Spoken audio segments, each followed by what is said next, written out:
ప్రపంచం ముంగిట మూడవ ముప్పు పొంచి ఉందా? అందుకే అమెరికా, ఇరాన్ తగ్గట్లేదా? శాంతి మంత్రం పఠిస్తూనే రణతంత్రానికి సిద్ధమవుతున్నాయా? అమెరికాకు ఇరాన్ మైండ్ బ్లాంక్ అయ్యే షాక్ ఇచ్చిందా? అణుబాంబుల అంచున పశ్చిమాసియా ఉండబోతోందా? ఏ క్షణంలోనైనా వినాశకర విస్ఫోటన యుద్ధ జ్వాలలు ఎగిసిపడబోతున్నాయా అంటే అవునని అంటున్నారు అంతర్జాతీయ విశ్లేషకులు.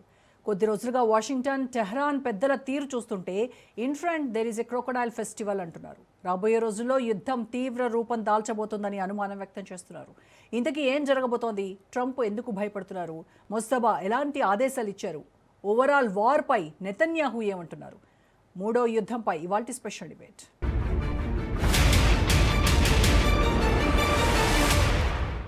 ఫిబ్రవరి 28న అమెరికా, ఇజ్రాయెల్ ఉమ్మడి దాడులతో అట్టుడికిపోయిన ఇరాన్ ఇప్పుడు ఊహించని రీతిలో పంజా విసురుతోంది. తమ బాంబులు, క్షిపణులు, డ్రోన్ల వర్షంతో టెహ్రాన్ సర్వనాశనం అయిపోయిందని అగ్రరాజ్యం భావించింది. కానీ సీన్ కట్ చేస్తే ఇరాన్ గుండెల్లోంచి యుద్ధ క్షిపణులు మళ్లీ ప్రాణం పోసుకుంటున్నాయి. సైనిక సామర్థ్యాన్ని అంచనా వేసిన దానికంటే అధికంగా 100 రెట్ల వేగంతో పునర్నిర్మించుకుంటోంది. కాల్పుల విరమణ సమయాన్ని తనకు అనుకూలంగా ఉపయోగించుకుంటోంది. ఏప్రిల్ 8న సైలెంట్గా డ్రోన్ల ఫ్యాక్టరీలకు మళ్లీ తాళాలు తీసింది ఇరాన్. వేల సంఖ్యలో కిల్లర్ డ్రోన్లు సిద్ధమవుతున్నాయి. దీంతో ఇజ్రాయెల్, గల్ఫ్ దేశాల గుండెల్లో రైళ్లు పరిగెడుతున్నాయి. ఏ క్షణంలోనైనా డ్రోన్లు ముంచుకొచ్చే ప్రమాదం ఉందంటూ ప్రపంచ దేశాలు గజగజ వణికిపోతున్నాయి.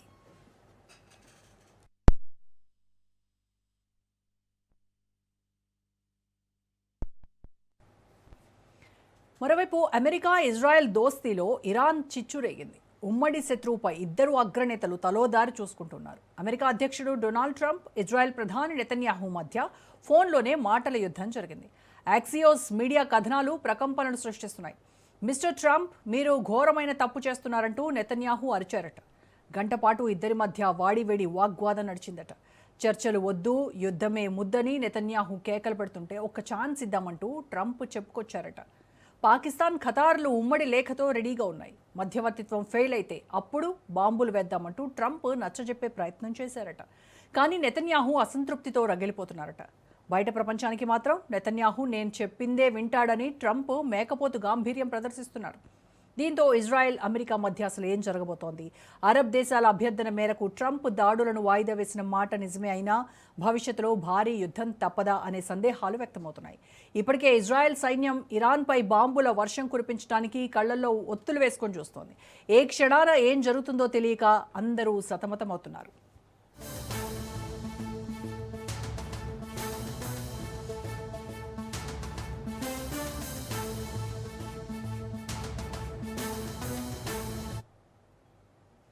ఇక క్లైమాక్స్ ట్విస్ట్ ఏంటో తెలుసా? శాంతి మంత్రం జపిస్తున్నట్టు కనిపిస్తున్న ట్రంప్ మరోసారి స్ట్రాంగ్ వార్నింగ్ ఇచ్చారు.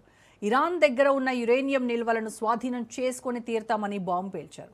ట్రంప్ హెచ్చరికలతో ఇరాన్ సైతం కీలక నిర్ణయం తీసుకున్నట్టు రాయిటర్స్ కథనం వెల్లడించింది. యురేనియం నిల్వలను ఎట్టి పరిస్థితుల్లో వేరే దేశాలకు ఎగుమతి చేయకూడదని ముస్తఫా ఆదేశాలు ఇచ్చినట్టు సమాచారం. దీంతో ఇరాన్ అణుబాంబు తయారు చేస్తోందా అనే అనుమానాలు వ్యక్తమవుతున్నాయి. అటు అమెరికా, ఇటు ఇరాన్ దేశాల్లో తాత్కాలిక ప్రశాంతత కేవలం తుఫాను ముందొచ్చే నిశ్శబ్దమేనా?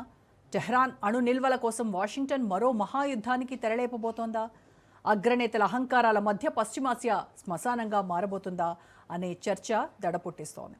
రైట్, ఇదే అంశానికి సంబంధించి పూర్తి విశ్లేషణ అందించడానికి మనతో జాయిన్ అవుతున్నారు సీనియర్ విశ్లేషకులు, సీనియర్ జర్నలిస్ట్ మన్నెం కోటేశ్వరరావు గారు. కోటేశ్వరరావు గారు నమస్కారం సార్.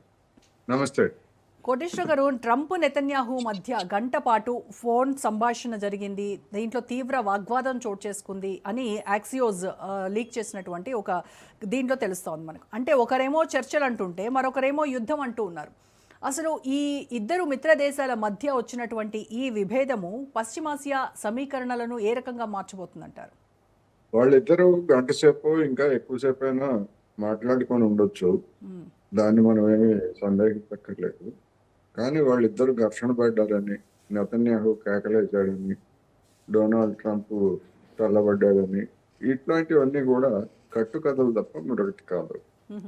ఎందుకంటే నెతన్యాహుకి అంత సీన్ లేదు. అదేవిధంగా అమెరికా డొనాల్డ్ ట్రంప్ ఎంత చెప్తే అంతగా ఇజ్రాయెల్ కానీ నెతన్యాహు కానీ వినాల్సిందే తప్ప ఇవన్నీ కూడా ఏంటంటే ఉత్తుత్తి దెబ్బలాటలు, ఉత్తుత్తి కొట్లాటలు, మీడియా కథనాలు తప్ప మరొకటి కాదనేది నా అభిప్రాయం.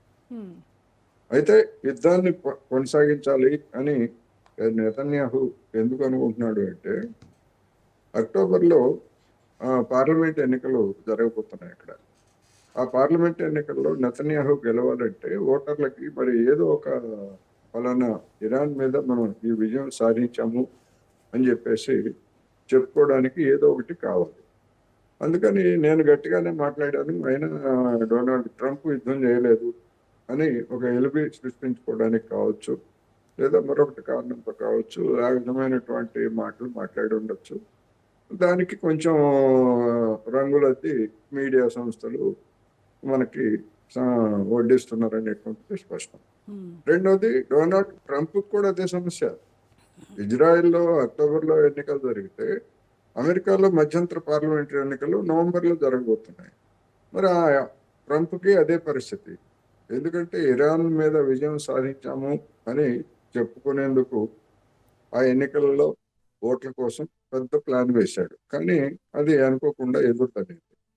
ఈ నేపథ్యంలో ఇద్దరు నేతల మధ్య కూడా ఈ విధమైనటువంటి ఇబ్బందులు ఉన్నాయి. అంతేగాని ఏదో వాళ్ళు శత్రువుల్లాగానో లేకపోతే ఇంకా చీపో అంటే చాపో అనుకున్నట్టుగా ఆ విధమైనటువంటి పరిస్థితి నెతన్యాహు ట్రంప్ మధ్య ఉంటుందని నేనైతే అనుకోవట్లేదు.